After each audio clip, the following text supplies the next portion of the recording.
Hi guys, David here from EOGA Golf Academy, and we're at Westlake Golf Club on the driving range. We're going to go through what to do on the golf course when you start snapping it and you can't control the flight anymore. So if we take a look at the swing here, it's all about grip pressure. Me as a lefty here, you can take a look at my finger position. It's all about applying more pressure towards the last two fingers in my right hand. Alright, so for right-handed golfers, I'll switch the grip again. It's going to be your left hand, your pinky. Alright, if you apply more pressure on there, you're actually delaying the club face from turning over.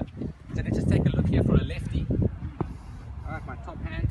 I'm really going to focus on applying more pressure on my pinky, gripping it harder. And that's going to delay my club face from turning over. So and then get the ball starting left to draw it. Alright, so let's give that a go. Harder impact. Just with your right hand, put your right hand on first. Put your left hand. You can just start feeling already that my club is working more towards the left hand side here again. And we'll give that a go.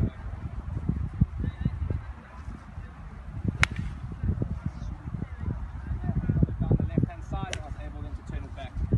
Alright man, just follow the link if you want to book a lesson, or just come ask myself for any tips. Alright, cheers.